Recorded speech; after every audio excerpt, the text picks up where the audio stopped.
Esiet sveicināti LRT Plus raidījumā Top Latgale. Kopā ar jums esmu es, nemainīga Sintīja Lukjanska, un šodien mēs turpinām runāt par aktuāliem jautājumiem un notikumiem Latvijā un tiem priekšējiem notikumiem, kas nav palikuši nepamanītai skaitā arī Daugavpilī. Par notikušo reorganizāciju pagājušajā gadā kultūras un turisma jomā, kādus pārsteigumus vai jauninājumus ir atnesusi šī reorganizācija, par nākotnes plāniem, gaidāmajiem pasākumiem un ne tikai šodien sarunājamies ar Daugavpils valsts pilsētas pašvaldības iestādes Daugavpils cietokšņu un muzeju pārvaldes vadītāju Artjomu Mahļinu. Sveicināti, Mahļina kungs! Sveicināti! Bet vispirms dienas aktuālāko ziņu apskats. Jau iepriekš vēstījām, ka vienības tiltam ir nepieciešams kapitālais remonts, taču bez finansējuma saņemšanas vai no valsts vai Eiropas fondiem to nav iespējams izdarīt. Nesen Daugavpils mērs paziņoja, ka pašvaldība tieši vērsusies Eiropas komisijā pēc finansējuma militārās mobilitātes projektu programmai, taču Daugavpils projekts netika atbalstīts. Tika apstiprināts Salacgrīvas tilta remonts. Šo projektu Eiropas līmenī virzīja satiksmes ministrija. Satiksmes ministrija ir norādījusi, ka viņi šobrīd mēģina veikt auditu attiecībā uz tiltiem visā Latvijā. Viņiem ir iezīmēts provizoriskais arī finansējums tiltiem. Un tikai pēc minēta audita viņi varētu lemt par prioritāriem projektiem, kurās nauda būtu piešķirta. Tieši finansējumu uz doto brīdi no varam ministrijas, ne no satiksmes ministrijas šajā gadā šobrīd nav, bet tikmēr pašvaldība turpina uzstāt un cīnīties atbildīgajās ministrijās par finansējuma piešķiršanu minētā tilta rekonstrukcijai. Pašvaldība nosūtīja vēstules 3 ministrijām – Vides un reģionālās attīstības ministrijai, Finanšu un satiksmes ministrijai, norādot, ka ir izstrādāts augstas gatavības projekts un pašvaldība ir gatava to realizēt. Tika saņemtas 2 atbildes, viena no satiksmes ministrijas un otra no varam, kas pēc pašvaldības lūguma vienības tiltu iekļāva savā strateģiskajā programmā. Tomēr lēmumu par to varēs pieņemt, izvērtējot atsevišķu Latgales programmu. Pēdējos gados gandrīz ikviena Latvijas skola ir saskārusies ar skolotāju trūkumu. Realitāte ir tāda, ka vairākos mācību priekšmetos stundas vai nu vispār nenotiek, skolotāju trūkuma dēļ vai arī process kļūst haotisks. Nav atbildes uz jautājumu, ko darīt ar Izglītības un zinātnes ministrijas apstiprināto mācību programmu, kā to īstenot un kā sagatavot skolēnus eksāmeniem. Līdzīgas problēmas šodien ir aktuālas arī interešu izglītībā. Ar tām saskaras arī sporta skolas. Daugavpils nav izņēmums. Tā, piemēram, daļslidošanas treneris, jo vēl joprojām nav atrasts. Uz doto brīdī problēma ir tikai daļslidošana sporta veidā, bet sporta skola ļoti cītīgi meklē treneri. Diemžēl atrast nav iespējams, bet visu laiku sludinām gan vakances, gan sazināmies ar Latvijas lidošanas asociāciju, gan ar visām sporta skolām un mēģinam iesaistīt arī jaunus sportistus, kuri tagad apgūst izglītību universitātē, iegūstot sporta speciālista kvalifikāciju, bet uz doto brīdi tā problēma ir tikai daļslidošana. Citos sporta veidos kadru trūkuma situācija tiek atrisināta, izglītības procesā iesaistot sportistus, kuri ir beiguši savu sporta karjeru. Līdz šim tas ir kļuvis par labāko veidu, kā atrisināt personāla trūkumu. Arnita Ķerubīne kolekcionēt sāka 10 gados, kad viņas māsai radinieci iedevusi pašas savākto konfekšu papīrīšu kolekciju. Kopumā kolekcijas izveidē iesaistījušās 4 kolekcionāres. Avīzē satīti, mamma paskatījusies, ko te papīri. Viņa metīs krāsnī, bet labi, ka māsa bija pamanījusi. Viņa izrāva jau tādus apsvilušus, apdegušus. Tieši šie paglātie papīriņi ir saglabājušies no 20. gadsimta sākuma, no Daugavpils konfekšu fabrikām. Tā, piemēram, konfekšu fabrikas Renault, konfekte Margarita, fabrikas Saule, konfekte Tiptop, fabrikas Alfa, konfekte Pupsik, konfekšu fabrikas Luna, konfektes Karamels Āboļu un Napoleons fabrikas Latvija, konfekte Leduslācis. To, cik daudz papīrīšu savākti kolekcijā, Arnita nezina, taču lēš, ka varētu būt ap 1000. Ļoti patīk man tie Ziemassvētku noformējumi, kas ir Margaritas stārastes, tie tādi mīļi. Un tā kārba, kas ir asortu kārba ar rozīti, to es vienkārši tā atceros, bija kaut kur 80. gadu vidus. Kolekcijā aplūkojam arī tādi konfekšu iesaiņojumi, kas tapuši izcilā latviešu tautsaimnieka Vilhelma Ķuzes saldumu fabrikā, vācu rūpnieka Teodora Rigerta saldumu un šokolādes uzņēmumā, Ernesta Mežika fabrikā un citviet. Lai arī Arnita tik aktīvi kolekcionēšanai vairs nepievēršas, pavisam malā šo aizraušanos viņa nav likusi. Paši jaunākie tie ir tagad tās gotiņas, kuras ir, kad kāds pasākums notiek. Parasti jau deju kolektīviem tie pasākumi, viņi tad pasūta papīrīšus. Tie jau man tie jaunākie ir. Nevar spēt piesakot. Tikai pārsvarā jaungadā tā. Jaungadā arī lieldienās atkal jauni parādās. Tad paskaties, kāda jauna kolekcija tur Laimai atkal ir. Kolekcionēšanā iesaistās arī Arnitas Ķerubinas bērni, kuri cienot mammas aizraušanos arī nes mājās dažādus konfektes. Bet tad noteikums ir bērni apēd saturu, papīrītis mammai.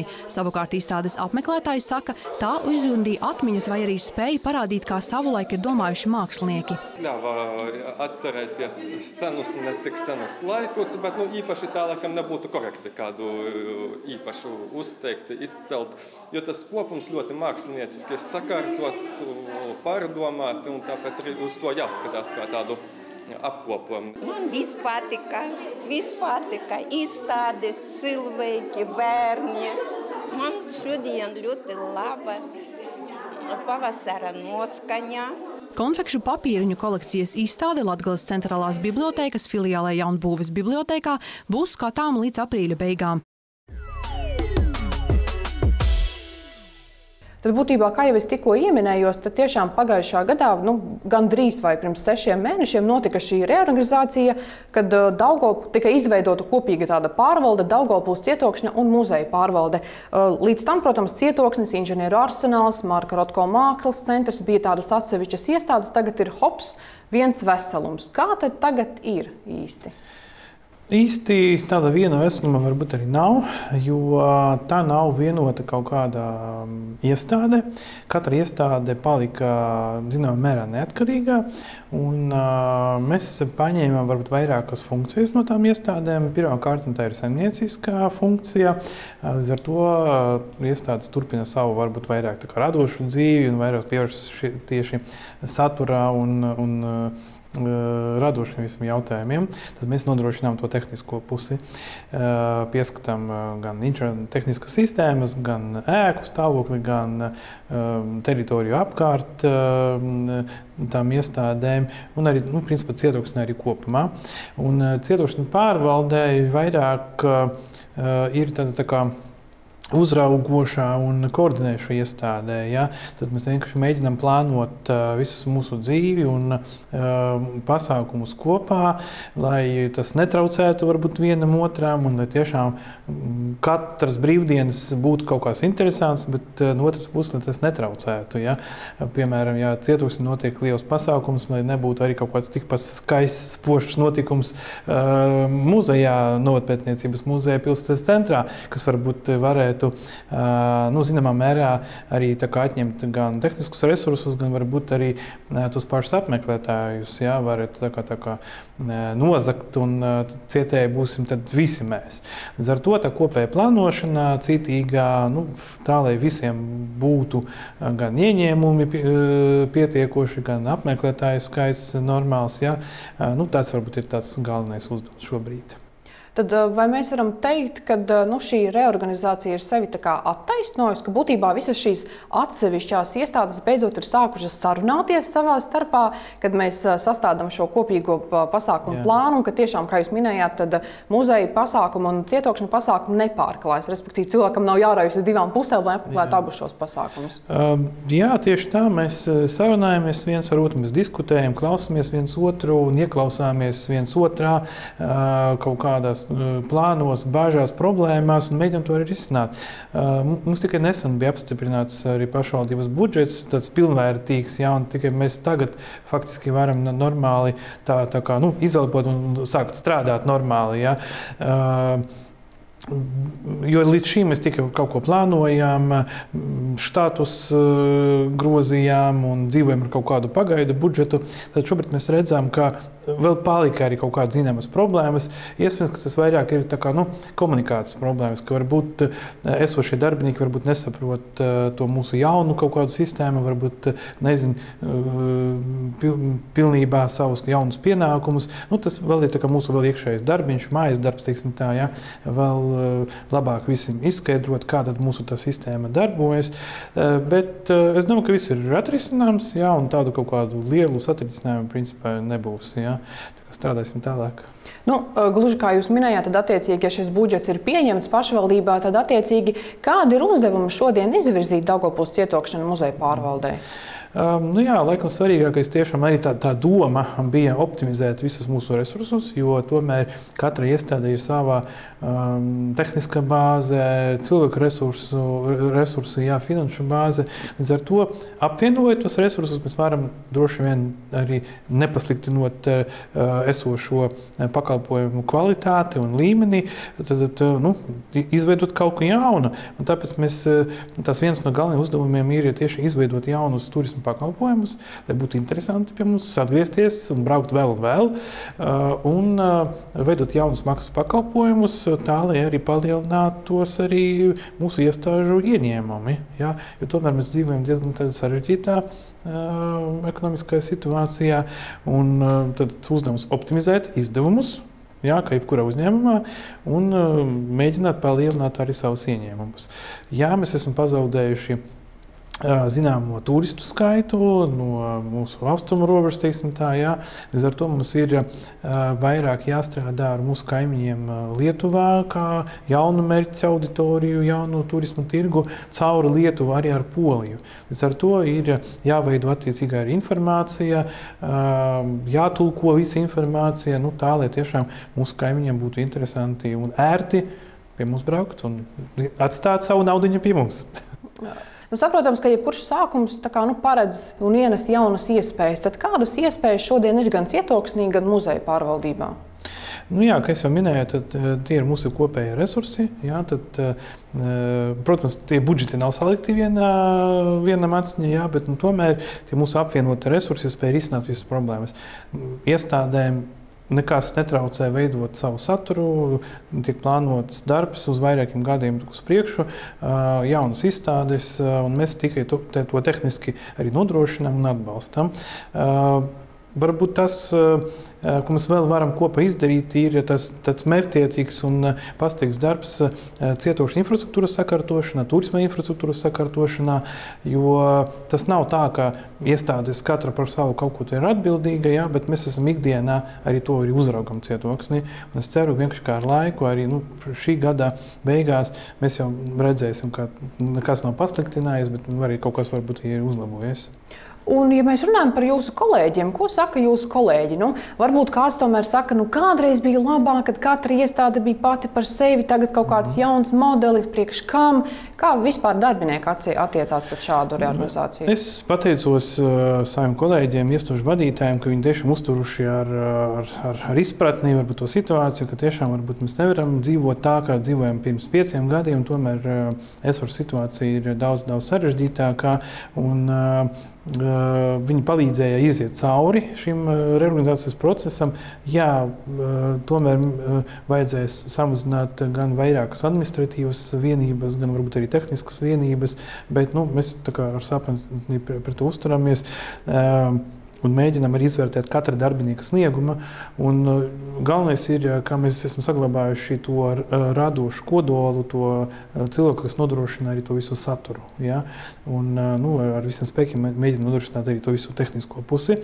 Tā kā caur diskusijām, caur dialogu, tā kā mēs strādājam tālāk, ir komunikācijas problēmas, varbūt dažas ar tehniskiem darbiniekiem, bet tas ir mūsu iekšējais darbs, ko mēs arī turpināsim. Tā kā liela problēmu nav, es ceru, ka arī nebūs. Strādāsim. Tas ir jūsu iekšējais mājas darbs, kā jūs minējāt sākumā, ka tās problēmas ir jāatrisina. Tomēr, vai ja mēs atskatāmies uz to iepriekšējo, pirms pusgada katra iestāde bija pati par sevi, vai tomēr ir kaut kas tāds, kas pietrūks no tiem laikiem, vai tomēr ir labi taisām jaunu vēstures lapu vaļā un strādājam, kā ir? Redziet, arī katru dienu mēs kaut ko arī mainām un redzam, ka varbūt ir kādas citas iespējas.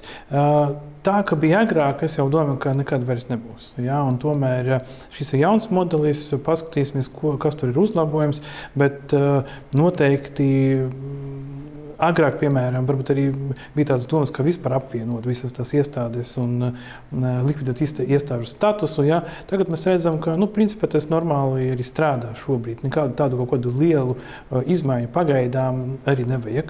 Jā, kaut ko piekoriģēsim, paskatīsimies arī gada griezumā, kad mēs redzēsim jau konkrētus rezultātus. Cik mēs esam nopelnījuši, cik būs to turistu galu galā katrai iestādei. Ja? Varbūt tad arī sekos kaut kādas izmaiņas varbūt nākamgad, bet pagaidām strādāsim pie esošā modeļa. Jūs minējāt tā brīnišķīgu frāzi, ka tā kā bija kādreiz, nebūs vairs nekad, līdz ar to laiki mainās, laikiem maināmies arī līdzi mēs. Paldies jums par atbildēm, raidījumu turpinā runāsim par citiem aktuāliem jautājumiem. Atgādinu, ka šī raidījuma viesis mums ir Daugavpils Cietokšņu muzeja pārvaldes vadītājs Arčoms Mahļins. Daugavpils Cietokšņas pēdējos gados ir realizējis vairākus miljonus vērtus projektus. Ik viens iedzīvotājs pilsētas viesis apmeklējot Cietoksni var redzēt to savām acīm. Vai Daugavpils tuvāko atkal sapņojot 5, 10 nākamo gadu laikā var cerēt uz vēl kādu šāda rezultāta atkārtošanos, jo mums ir gan Rotko centrs, gan inženieru arsenāls, gan dažādas citas tādas brīnišķīgas situācijas notikušas Cietokšnī, vai tomēr uz kaut ko tādu mēs varam cerēt arī nākotnē? Jūsu sajas izteiksme jau man liecina pretējo. Sarežģīts jautājums, un kopš 2010. gadā Cietoksnī tika ieguldīt un piesaistīt finansējums vairāk nekā 43 miljonu vērtībā. Tie ir gan valsts, gan pašvaldības, gan privāti īstenotie projekti. Tad šobrīd ir tā zināmā pauze, sagatavošanas etaps, kad mēs tikai iesniedzām kaut kādus jaunus projektu pieteikumus, bet jau tagad mēs varam saprast, ka tuvāko gadu laikā būs diezgan grūti sasniegt kaut ko līdzīgu kā pirms vairākiem gadiem, kad 2019. gadā mums bija 5 projekti un celtniecības darbi notika 5 objektus vienlaicīgi. Ja.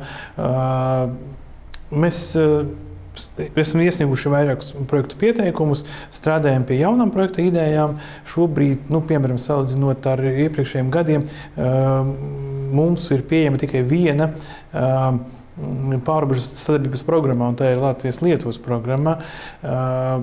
Vēl šogad arī tika atvērta Centrāla Baltijas jūras programma, kas agrāk bija pieejama vairākām valstīm bez Latgales un bez vēl dažiem reģioniem. Tas arī vēl viena iespēja piesaistīt finansējumu. Toties šajā programmā finansējums arī nav tik liels un ir diezgan ierobežotas aktivitātes, kam var piesaistīt šo finansējumu. Tur lielus celtniecības darbus arī nevar veikt šajās programmās. Tie ir varbūt vairāk kaut kā tā saucamie mikstie projekti, kad ir kaut kādas mikstas aktivitātes, pieredzes apmaiņas, braucieni vai kaut kādi kultūras pasākumi vai nelieli apjomi, piemēram, inventāra iegādei. Ja? Bet, ja mēs runājam par Cietokšņu nocietinājumu kompleksu vai par kaut kādu ēku tādu glābšanas darbiem, tuvākā laika būs ļoti sarežģīti tam piesaistīt finansējumu. Es saprotu, ka arī šis 2027. gads, kad sāksies šis jauns projektu plānošanas periods, arī tas neko tādu nenesīs. Par to vēl nekas nav zināms, bet var nojaust, ka lielākās prioritātes būs saistītas ar uzņēmējdarbības atbalstu, ar kaut kādiem tādiem izglītības momentiem. Šobrīd arī ir citas aktualitātes mūsu reģionā, bet kultūrā šobrīd noteikti nav tā prioritāte. Ja? Tāpēc mēs mēģināsim piesaistīt finansējumu no visiem pieejamiem resursiem. Un es pareizi saprotu arī, ka šos visus darbiņus, ko jūs iepriekš minējāt, tā par savu naudu mēs nevaram paveikt. Mums ir nepieciešams šis līdzfinansējums.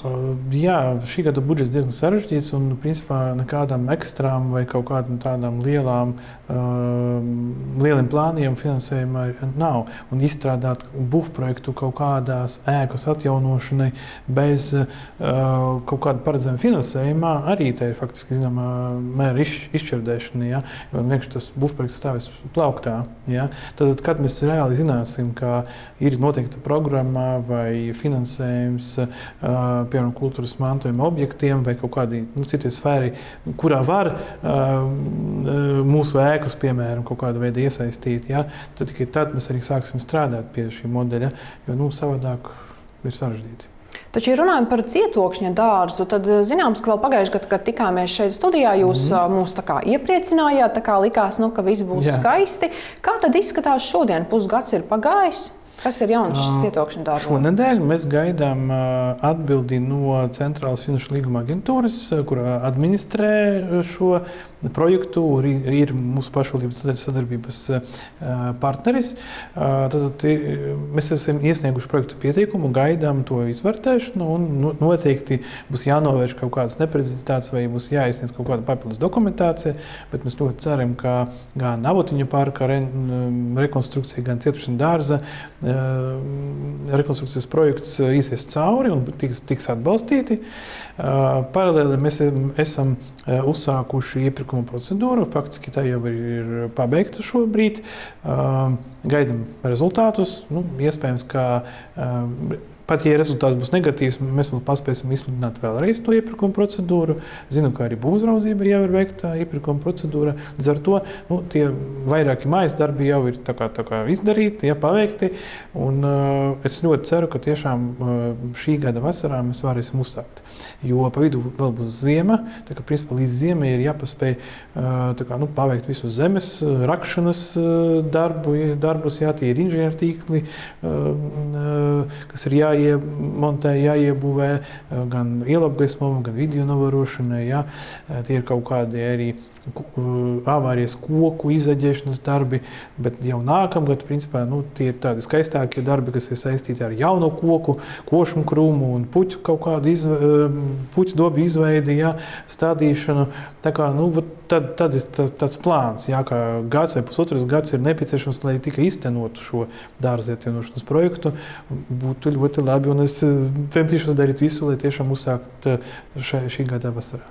Taču, ja mēs runājam par šo vēsturisko lapeni mājiņu, kā īsti to nodēvēt cietokšņa dārzā, kas tad notiks ar šo vēsturisko objektu? Viņu restaurēs, kaut kur pārvietos? Kas notiks? Kā es jau minēju, ir izstrādāts būvprojekts jau visai dārza teritorijai, bet ņemot vērā ierobežotus resursus, tas bija sadalīts 4 posmos. Un šī projektā, kur atbalstu mēs gaidām to priecīgu ziņu šonedēļ, tad tajā mēs iztenosim tikai 2 posmus. Savukārt vēsturiskas lapenes restaurācija mēs plānojam paveikt atsevišķu projektu, ko mēs vēl tikai iesniegsim Latvijas-Lietuvas pārrobežu programmā. Tur nauda nebūs īpaši liela vajadzīga, bet tomēr lapene ir vēsturiska. Tā bija uzbūvēta 19. gadsimta beigās. Arī ir daudz skaistu, interesantu, autentisku koku elementu ir saglabājusies. Tā kā, arī ir jāpievērš uzmanība. Tā kā arī centīsimies strādāt pie tā. Vai ir zināms, ko saka cietokšņa iedzīvotāji par šiem būtībā plānotajiem remontdarbiem? Jo cietokšņa dārzs ir tieši cietokšņa centrā. Kā tad viņi? Jā, viņi ļoti gaida šīs izmaiņas pozitīvas, jo principā cietokšņa dārzs ir tāda vienīga liela zaļā infrastruktūrā, pašā cietokšņa vidū. Tur arī pastaigājas vietējie iedzīvotāji, tā skaitā ar suņiem, bet, piemēram, nesavāc aiz suņiem visas tās lietas, un tas arī, piemēram, tagad arī pavasarī mēs arī redzam, ka tomēr tā attieksme ir dažiem cilvēkiem varbūt nav tik atbildīga. Un līdz ar to mainot vidi, uzlabojot pašu apkaimes, cietokšņa apkaimes vidi, mēs ceram, ka arī mainīsies arī vietēji iedzīvotāji attieksme pret to unikālo vēsturisko vidu, kurā viņi dzīvo. Tā kā es esmu pārliecināts, ka ar katru objektu priecājamies ne tikai mēs pašvaldība vai projektu iztenotāji, bet arī vietēji iedzīvotāji. Jo principā lielā mērā mēs arī darām to arī priekš viņiem, jo uzlabojas skats pa logu, piemēram, jā, uzlabojas drošības aspekti, jo visur ir video novērošana, visur ir tādi momenti, jā, sakopta teritorija, sakopta vide. Mēs arī redzam, ka principā arī nekustamā īpašuma cenas cietoksnī ir līdzvērtīgas arī pilsētas centram. Un tas arī par kaut ko runā. Jā, paldies par atbildēm, un arī noslēgumā runāsim par kaut ko citu. Tiem, kas varbūt tikko ir pieslēgušies, atgādināšu, ka šī raidījuma viesis mums ir Daugavpils cietokšņa un muzeja pārvaldes vadītājs Artjoms Mahļins. Ja runājam par inženieru arsenālu, Rotko muzeju, kas ir ieguvusi sev jaunu statusu, Daugavpils novatpētniecības un mākslas muzeju, kādas tad ir tās tālākās perspektīvas šīm iestādēm? Jo Rotko muzejs, es jau tā kā atbildēju gandrīz uz savu jautājumu, Rotko muzejs jau ir dabūjis tev savu jaunu statusu, tad kā ir ar šiem diviem objektiem? Šajā bildē mēs varam redzēt, tas skumīgas lauvas, kas pie Novatpētniecības un mākslas muzeja centrālas ieejas gaida savus apmeklētājus, bet dažiem apmeklētājiem pieeja muzejam ir liekta. Vienkārši tāpēc, ka šeit ir tādi pakāpieni. Un tu tālāk ir vēl pakāpieni. Tālāk ir vēl un arī otrais stāvs. Līdz ar to, diemžēl, Novatpētniecības muzeja līdz šim arī nebija atrisināta tā vides pieejamības problēmā. Muzejam ir izstrādāts liels, skaists pārbūves projekts, vairāk nekā 7 miljoniem, bet tas bija jau dažus gadus atpakaļ. Tad, principā, šogad tā vērtība varētu būt arī pāri 10 miljoniem. Tik lielu finansējumu viena projekta vai pat dažus projektus piesaistīt nebūs iespējas, jo vienkārši nav tādu fondu, nav tādu programmu. Līdz ar to vai nu ir jāsadalā šis būvprojekts sīkāk kaut kā, vai nu ir jādomā kaut kāds cits variants. Jo principā arī muzeja kolēģi arī bija plānojuši, ka rekonstrukcijas laikā arī varēs pārveidot arī to pašu ekspozīciju, kura varbūt netika mainīta jau vairākus gadus. Bet tagad ir jādomā par kaut kādā mazākā apjomā pārvērtībām, izmaiņām. Varbūt prioritāri tiešām ir jāatrisina vides pieejamības moments, jo principā senioriem, cilvēkiem ar kustības traucējumiem, kaut vai jauniem vecākiem ar bērnu ratiem, vienkārši liekta iespēja apmeklēt Novatpētniecības muzeju. Mēs zaudējam apmeklētāju, zaudējam naudu. Bet vienalga, katru mēnesi ir kaut kādi jaunumi, notiek darbnīcas, apmācības, arī tiek atvērts jaunas izstādes, piemēram, 8. martā par godu sieviešu dienai, vai varbūt ne, tika atklāta ļoti interesanta neliela izstāde gludekļi, kur var redzēt ļoti neparastus gludekļus, tā kā aicinu arī apmeklēt. Rotko muzejām ir plāni uz vairākiem gadiem uz priekšu ar visām tām izstādēm. Viņi ir saņēma nesen finansējumu no Valsts kultūra kapitāla fonda tieši satura veidošanai.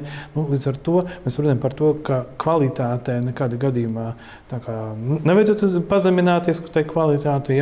Inženierarsenālam ir jāstrādā uz priekšu satura veidošanai, jaunu pakalpojumu veidošanai, tā, lai tā interese par jaunu izveidotu objektu būtu vēl lielākā un lai tiešām cilvēki gribētu vēlreiz un vēlreiz atgriezties muzejā vai inženierarsenālā, lai apskatītos jaunus objektus. Tā interese ir jābūt tāda pastāvīgai.